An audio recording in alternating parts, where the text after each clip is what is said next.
Et la Bourse de Paris vient tout juste de démarrer sa séance. Le CAC 40 plonge à nouveau moins 2,6% au moment où on se parle. C'est donc le moment pour nous de retrouver Mathieu Sirol pour ChronoCAC. Bonjour Mathieu. Bonjour Roselyne. Vous êtes trader et fondateur de Galileo Trading.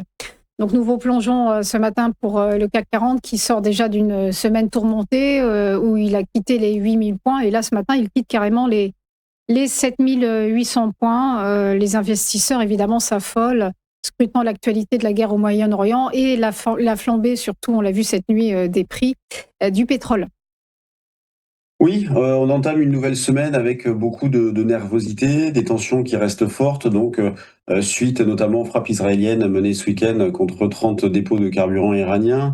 On a un détroit d'Ormuz dont le trafic reste proche de zéro, et puis également des craintes de pénurie d'eau après dans les pays du Golfe après l'attaque d'un drone iranien donc sur une usine de dessalement d'eau de mer à Bahreïn. Donc il y a un risque de contagion et que le conflit dégénère, ce que les marchés ne veulent surtout pas, et ce que nous ne voulons surtout pas d'ailleurs de manière générale.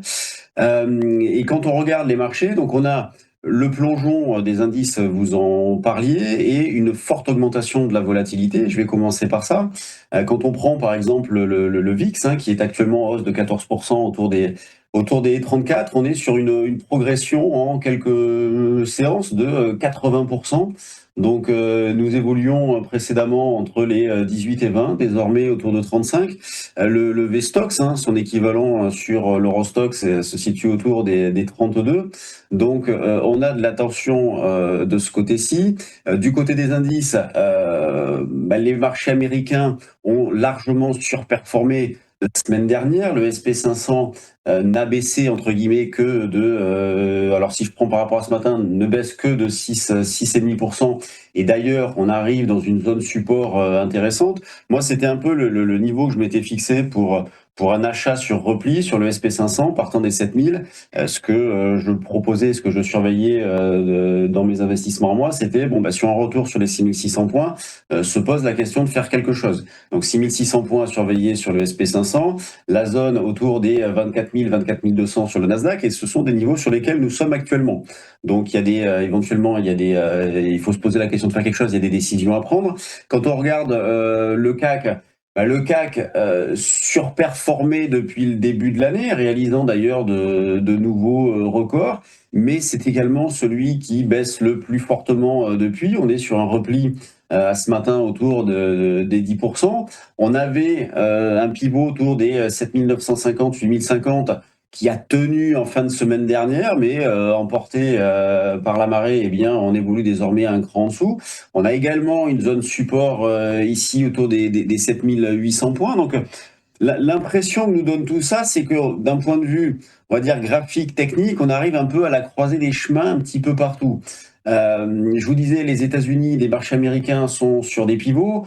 On fixe par exemple la moyenne 200 sur le SP500. Si on venait à s'installer, à terminer notamment la semaine sous les 6600, on aurait clairement un warning qui s'allumerait. Idem sur le Nasdaq. Et donc sur le CAC, on a une zone autour des 7800 qu'il faudrait préserver. Pour l'instant, on est plutôt en dessous. Donc, ça va être un peu l'enjeu de cette semaine-là.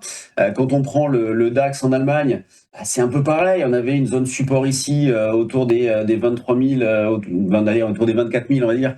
On a fini par passer au travers. On revient sur une zone ici, mais ce matin, on est déjà un petit peu en dessous. Déjà ce matin, quand on regarde ce qui s'est passé sur le DAX, à 4 heures du matin, nous étions en dessous des 22 700 et pour une ouverture qui s'est faite au final à proximité des 23 100.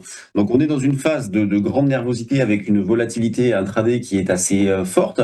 Donc c'est vrai que pour des opérations de court terme, il y a des choses à faire, mais attention à bien gérer son risque. Donc, quand je dis il y a des choses à faire, eh bien, pour du court terme, c'est plutôt la vente qu'il faut privilégier. Quand on prend, par exemple, le CAC, alors, il faudra que j'ajuste les pivots. Là, j'avais travaillé dessus ce week-end, mais 8250, c'était le pivot que je prenais déjà en fin de semaine dernière, que je vais ajuster. Donc l'idée va être à court terme d'exploiter cette volatilité-là en travaillant plutôt vendeur sur des rebonds, mais dans une optique moyen-long terme, il y a des questions à se poser pour reprendre des initiatives à l'achat. Alors il n'y a pas d'urgence à intervenir, bien évidemment, dans la mesure où pour l'instant on a très peu de visibilité et un conflit qui s'accentue. Donc il n'y a pas d'urgence à intervenir, mais c'est justement dans ce genre de situation-là qu'à un moment donné, il y a des opportunités à l'achat. Quand on prend par exemple le pétrole, je reviens juste sur le pétrole, et qui ici 15% de hausse. Bon, c'est pareil, on est sur un mouvement d'une violence incroyable. En 2 semaines, on a une progression de 70%. Donc c'est sûr, quand on va chercher les 120 au plus haut là, il y a de quoi rester assez impressionné, assez sceptique quant à la suite. Mais là, c'est pareil pour l'instant. On a une tendance qui est fortement haussière. Et je finirai juste par les cryptos, où pour un tour d'horizon, on va dire complet en ce début de semaine, du côté des cryptos, on a eu une tentative la semaine dernière. Moi, je surveillais notamment Bitcoin, Ethereum, Solana. On a eu une tentative de débordement la semaine dernière. Pour l'instant, on reste dans un rectangle bien identifié, mais peut-être que la prochaine opportunité intéressante va venir de ce côté-là, dans la mesure où on a des indicateurs techniques qui sont assez proches. Moyenne mobile 50 ici, par exemple, un rectangle. Si jamais on venait à déborder, à dépasser cette zone-là, ça serait intéressant. On va avoir pas mal de catalyseurs aussi en termes de statistiques, des chiffres d'inflation, notamment aux États-Unis mercredi et en fin de semaine, et également des résultats d'entreprises. Ce que je vais particulièrement suivre cette semaine en termes de résultats annuels, ça va être ceux d'Aramco. Dans le contexte actuel, ça va être très important. On aura Shell également en fin de semaine, et également du côté tech, Oracle, Adobe, et puis du côté de l'armement, Rheinmetall. Donc pas mal de publications de résultats d'entreprises encore cette semaine, des catalyseurs macro intéressants aussi, et bien évidemment des tensions géopolitiques qui prennent le pas un petit peu sur tout et qui amènent une volatilité extrêmement forte sur les marchés actuellement. Voilà pour ces marchés extrêmement fébriles. Merci beaucoup, Mathieu Serron, pour votre décryptage. Et bonne journée à vous. Merci beaucoup. À suivre après une nouvelle pause, les valeurs, les market movers à suivre. Ce sera avec Bernard Paz-Desclaux. À tout de suite.